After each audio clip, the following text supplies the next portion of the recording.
Hello friends, hi, this is Ashish and welcome to another interesting video. आज के video में बात करेंगे स्टील सेक्टर के ऊपर और स्टील सेक्टर से मैं आपको एक स्टॉक दिखाऊंगा जो कि सबसे बड़ा स्टॉक है स्टील सेक्टर का, जिसकी सबसे हाईएस्ट सेल्स होती हैं स्टील सेक्टर की में, वो है टाटा स्टील। नंबर 1 पर आता है सेल्स में टाटा स्टील। टाटा स्टील के ऊपर में बात करेंगे, देखेंगे, पूरा उसको एनालाइज करने की कोशिश करेंगे, कुछ लर्निंग्स दूंगा और आप कोशिश करिएगा मेरा माइंड रीड करने की, देखिएगा साइकोलॉजिकली मैं क्या सोच रहा हूं, किस तरीके से मैं बैलेंस शीट पढ़ रहा हूं, क्या क्या मैं पॉइंट्स देख रहा हूं, so that it will help you to grow. तो अब बात करते हैं कि स्टील सेक्टर जो है ये कहां जा रहा है। देखिए, फर्स्ट ऑफ ऑल तो स्टील सेक्टर है ये पिछले कुछ सालों के अंदर बहुत ज्यादा बड़ा है। इसका रीजन है स्टील यूज कहां पर होता है। स्टील यूज होता है ऑटोमोबाइल कंपनीज में, कार्स जब बनती हैं, बिल्डिंग्स जब बनती हैं, इंफ्रास्ट्रक्चर जब बनता है, रेल्स जब बनती हैं, और बहुत जगह स्टील यूज होता है, राइट। तो पिछले अगर कुछ सालों के अंदर अगर आप देखेंगे तो इंडिया की इकोनॉमी भी ग्रो हुई है और इंडिया के अंदर काफी ज्यादा इंफ्रास्ट्रक्चर भी बनाया गया है। रोड्स बनाई गई हैं, मेट्रोज बनाई गई हैं, मेट्रो ट्रेन्स हैं, बिल्डिंग्स हैं, इंफ्रास्ट्रक्चर। तो जब इतना ज्यादा इंफ्रास्ट्रक्चर पिछले 10 सालों के अंदर बना है, 10 से 15 सालों के अंदर, तो ये साफ सी बात है कि स्टील भी यूज हुआ होगा। और जब स्टील यूज हुआ होगा तो इसका मतलब उसकी डिमांड बढ़ी होगी, और जब डिमांड बढ़ी होगी तो स्टॉक प्राइसेस तो डेफिनेटली ऊपर जाने चाहिए स्टील के, क्योंकि उसका मतलब उसकी ज्यादा से ज्यादा सेल्स हो रही है, राइट। ऐसा ही होता है? जी नहीं, ऐसा नहीं होता है। बट यही एक मिसकंसेप्शन है। जब भी लोग स्टॉक मार्केट में पैसा इन्वेस्ट करते हैं, या तो वो ये देखते हैं कि स्टॉक के प्राइसेस कहां जा रहे हैं, अगर प्राइस ऊपर जा रहा है तो मैं इन्वेस्ट कर दूं, वो सबसे बड़ी मिस्टेक होती है। और सेकंड मिस्टेक ये होती है कि वो ये देखते हैं कि सेक्टर में क्या डिमांड आने वाली है। आपने बहुत जगह सुना होगा, पढ़ा होगा कि स्टील सेक्टर जो है वो इतना था, अब वो इतना ग्रो करने वाला है फ्यूचर में। अगर आप पास्ट उठा के देखें, पास्ट से ही कुछ सीखिए, पिछले 10 सालों के अंदर कितना स्टील सेक्टर ने ग्रो किया है, कितनी जगह इंफ्रास्ट्रक्चर में स्टील यूज हुआ है, बट क्या उनके स्टॉक प्राइसेस ने इतना अप्रिशिएट किया? नहीं किया। क्यों नहीं किया? अब कहां जा सकते हैं वो, क्या लग रहा है प्रेजेंट, उस पर मैं आपको दिखाता हूं।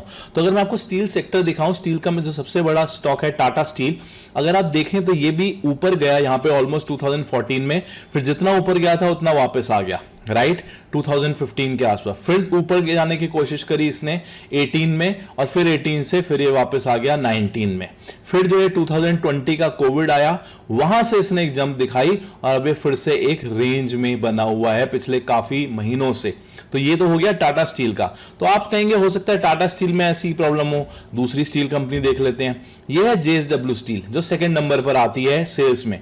इसमें अगर आप देखें तो 2018 तक आपको ग्रोथ दिखी, 18 तक, उसके बाद इसमें भी डिक्लाइन आया 20 में, और ये भी कोविड के बाद ऊपर पड़ी, और अब ये भी एक काफी महीनों से एक रेंज में हो गई है। थर्ड कंपनी जो थर्ड हाईएस्ट सेल्स जो होती हैं वो है सेल। सेल का अगर आप देखें, ऊपर डाउन, ऊपर डाउन, ऊपर और फिर से डाउन। ये पिछले 10 सालों का स्टॉक का चार्ट मैं आपको दिखा रहा हूं इन तीनों कंपनीज का। तो इन तीनों कंपनीज ने कोई बहुत ज्यादा रिटर्न्स नहीं दिए पिछले 10 सालों के अंदर। कुछ साल ऊपर गई, कुछ साल फिर वापस नीचे आ गई, फिर ऊपर गई, फिर नीचे आ गई। ऐसा हो क्यों रहा है वो मैं आपको यहां पे डिटेल में दिखाता हूं। यहां पे मैं आपको दो चीजें बहुत ध्यान से दिखाऊंगा, इस चीज को ध्यान से समझिएगा। पहले देखिए, पहले हम समझते हैं कि स्टील का प्रोडक्शन कितना हो रहा है, स्टील कंज्यूम कितना हो रहा है, और स्टील बनता कैसे है। अगर हम तीन चीजों को समझ पाए तो फिर हम कनेक्ट कर पाएंगे स्टील सेक्टर में एक्चुअली क्या हो रहा है। अगर अच्छी चीजें हो रही हैं तो टाटा स्टील बिल्कुल बाय करना बनता है, अगर अच्छी चीजें नहीं हो रही तो फिर आप कॉल ले सकते हैं। तो मैं आपको पहले यहां पे दिखा देता हूं। देखिए, जो स्टील सेक्टर है उसका जो क्रूड का प्रोडक्शन है, स्टील प्रोडक्शन और फिनिश स्टील प्रोडक्शन जो है, अगर आप इसकी ग्रोथ देखेंगे तो पिछले 3-4 सालों के अंदर ग्रोथ बहुत स्टेगनेंट है, कोई ग्रो नहीं हो रही। इनफैक्ट कुछ कुछ सालों में डिक्लाइन ही हुई है। यहां पर भी आप देख सकते हैं 2022 में एक अपसाइड मिली आपको, अदरवाइज यहां पे एक डिक्लाइन है। तो पिछले ऑलमोस्ट 7 से 8 सालों में जो प्रोडक्शन है वो स्टील की बहुत ज्यादा बढ़ नहीं रही। तो जो आप सोच रहे हैं कि स्टील की प्रोडक्शन बहुत हो रही है, और ये तब का डेटा है जब पिछले इतने सालों के अंदर कितना इंफ्रास्ट्रक्चर बना है इंडिया के अंदर, उसके बावजूद बहुत ज्यादा प्रोडक्शन क्यों नहीं हो रही, क्यों नहीं हो रही, वो भी मैं आपको आगे दिखाऊंगा। यहां पे उससे पहले ये भी देख लेते हैं कि फिनिश स्टील का कंजम्पशन कितना हो रहा है। वो प्रोडक्शन का चार्ट था, ये कंजम्पशन का चार्ट है।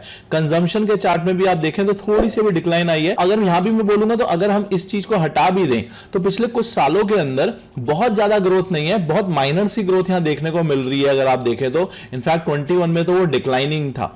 तो फिनिश प्रोडक्ट्स में फिर भी थोड़ी सी अपसाइड है, बट उसका प्रोडक्शन नहीं हो रहा है। प्रोडक्शन क्यों नहीं हो रहा और फिनिश प्रोडक्ट्स में भी डिमांड क्यों नहीं आ रही, जबकि इंफ्रास्ट्रक्चर तो इतना बनता जा रहा है। अब देखिए इस चीज को ध्यान से समझिएगा। स्टील जो बनता है वो किससे बनता है? वो बनता है आयरन और कोल।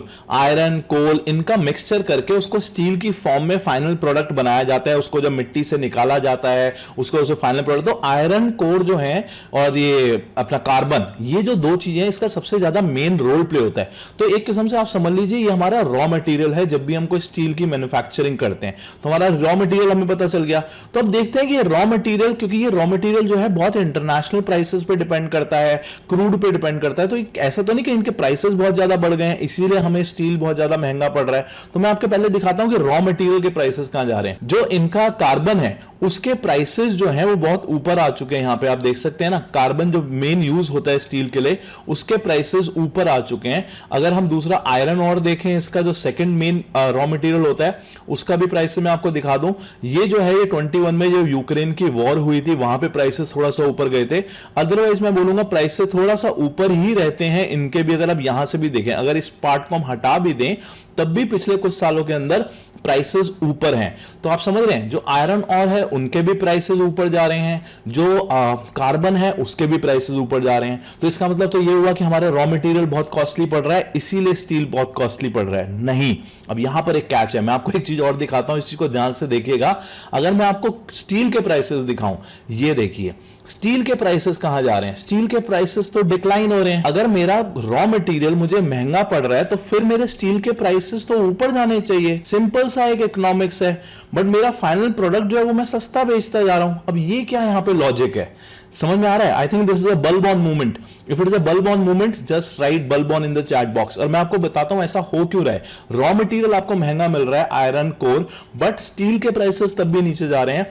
वो इस वजह से हो रहा है क्योंकि चाइना में जो है, और जापान, चाइना, कोरिया, ये कुछ ऐसी कंट्रीज हैं जिनके पास सरप्लस है स्टील का। जी हाँ, जिनके पास सरप्लस है स्टील का, उनके पास इतना स्टील है कि वो आने वाले काफी सालों तक बाकी जगह बहुत ज्यादा एक्सपोर्ट कर सकते हैं दूसरी कंट्रीज को। उस वजह से स्टील के इंटरनेशनल मार्केट में प्राइसेस बहुत गिरे हुए हैं। तो जब इंटरनेशनल मार्केट में प्राइसेस बहुत गिरे हुए हैं और रॉ मटेरियल आपको ऑलरेडी महंगा मिल रहा है, तो क्या एक ऐसा बिजनेस में आप पैसा इन्वेस्ट करना चाहेंगे? आपका रॉ मटेरियल तो महंगा है बट आप उसे बेच महंगा नहीं सकते, आपको सस्ता करना पड़ रहा है क्योंकि इंटरनेशनल मार्केट में वो बहुत सस्ता मिलता जा रहा है। बिकॉज चाइना, जापान, कोरिया, कुछ कंट्रीज में सरप्लस में पड़ा हुआ है स्टील। ये देखिए यहां पे भी मैं आपको आर्टिकल दिखाता हूं। यहां पे इसका Indian steel mills see prices cut on weaker domestic demand. Demand में भी थोड़ा सा यहां पे पॉज लग रहा है, डिमांड में पॉज लग रहा है। और ये तब की बात है जब इतना इंफ्रास्ट्रक्चर बढ़ चुका है। तो तभी मैं आपको बोलता हूं हमेशा थोड़ा सा दिमाग से सोचिए। ऐसा मत सोचिए कि यार अभी तो इंफ्रास्ट्रक्चर इतना बढ़ रहा है तो ये तो स्टील और ऊपर जाएगा।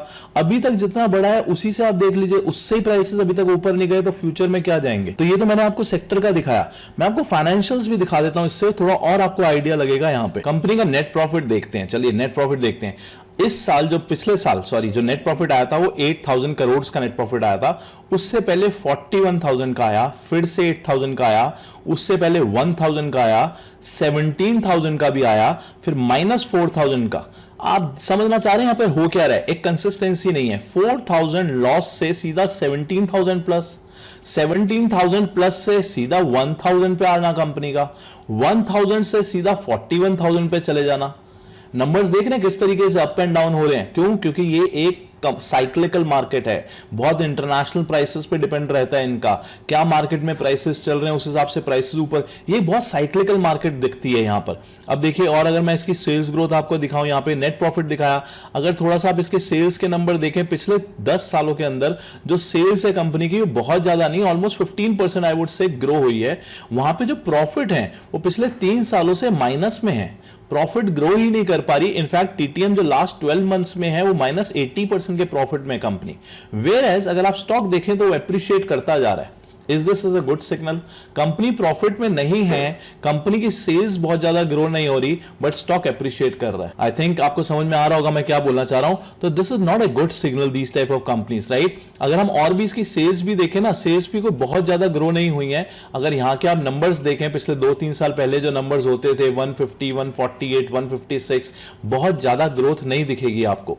अगर मैं इसके इंटरेस्ट की बात करूं, ये कैपिटल ड्रिवन कंपनी है, इसमें बहुत ज्यादा पैसा लगता है। अगर आप इसका इंटरेस्ट देखें, लोन की जो फिगर्स हैं वो भी काफी बढ़ चुकी हैं पिछले कुछ सालों के अंदर। यहां पे आप देख रहे हैं 7,000, 6,000, और ये कम नहीं हो रही।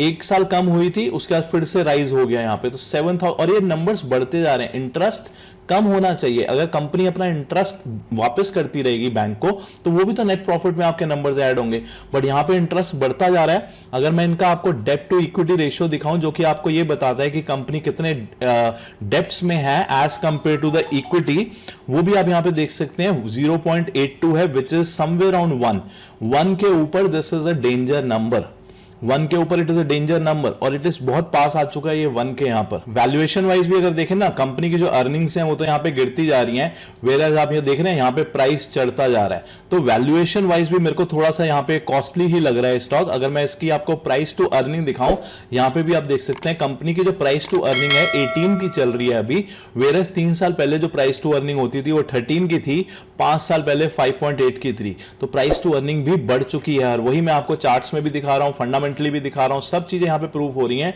कि प्राइस अर्निंग से ऊपर चल रहा है। सो दैट कंप्लीटली मींस कि वैल्यूएशन इसकी कॉस्टली है अभी। तो मेरे को जो प्रॉब्लम्स अभी तक मोटी मोटी समझ में आई, वो ये समझ में आई कि एक्सपेंसेस तो ऑलरेडी कंपनी के हाई हैं और सेल्स डाउन है। अगर सेल्स भी ऊपर होती ना, एक्सपेंसेस भी ऊपर होते, तब भी मैं एक बार को इसको सोच सकता था, बट यहां तो एक्सपेंसेस ऊपर है, सेल्स डाउन है। ये तो बहुत ही नेगेटिव मुझे दोनों तरफ से दिख रहा है। दूसरी प्रॉब्लम ये देखी कि ये साइक्लिकल बिजनेस है, कभी नंबर्स बहुत ज्यादा 40,000 प्लस में आ जाते हैं, कभी सीधा 1,000 नेगेटिव चले जाते हैं। उसके बाद ये बिजनेस जो है एक कैपिटल ड्रिवन बिजनेस है, बहुत ज्यादा इसमें कैपिटल की इन्वॉल्वमेंट हमेशा रहती है। लोन्स देख रहे हैं आप, डेब्ट्स देख रहे हैं।